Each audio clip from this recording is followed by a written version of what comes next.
सलाम अलैकुम नाजरीन, आप देख रहे हैं आज तक पाकिस्तान न्यूज। मैं हूं जलाल खान और मैं हूं साइफा खातून। अहम खबरों पर एक नजर डालते हैं। आइए चलते हैं आज की इलाकाई खबरों की जानिब।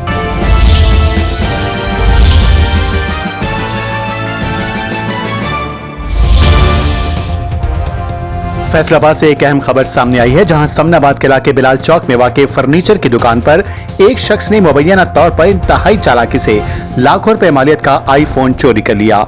दुकानदार के मुताबिक मुलजिम फर्नीचर खरीदने के बहाने दुकान में दाखिल हुआ, मौका देखकर चार्जिंग पर लगा मोबाइल उतारा और अपना डमी फोन वहां रखकर फरार हो गया। फैसलाबाद समनाबाद के इलाके बिलाल चौक में वाक़ फर्नीचर की दुकान पर चोरी की वारदात ने दुकानदार को लाखों रुपए के नुकसान से दो चार कर दिया। दुकानदार के मुताबिक एक शख्स फर्नीचर खरीदने के बहाने दुकान में दाखिल हुआ और चंद ही लम्हों में इंतहाई होशियारी से लाखों रुपए मालियत का आईफोन ले उड़ा। सीसीटीवी फुटेज में मुबैना तौर पर देखा जा सकता है कि मुलजिम ने मौका देखकर चार्जिंग पर लगा मोबाइल फोन उतारा और उसकी जगह अपना डमी फोन रख दिया।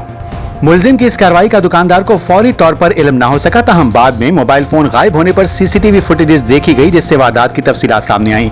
मुतासरा दुकानदार ने मुताल्लिका हुकाम से मुतालबा किया है कि सीसीटीवी फुटेज की मदद से मुबैना मुलजिम की शिनाख्त करके इसे कानून के कटहरे में लाया जाए और चोरी शुदा मोबाइल फोन बरामद किया जाए।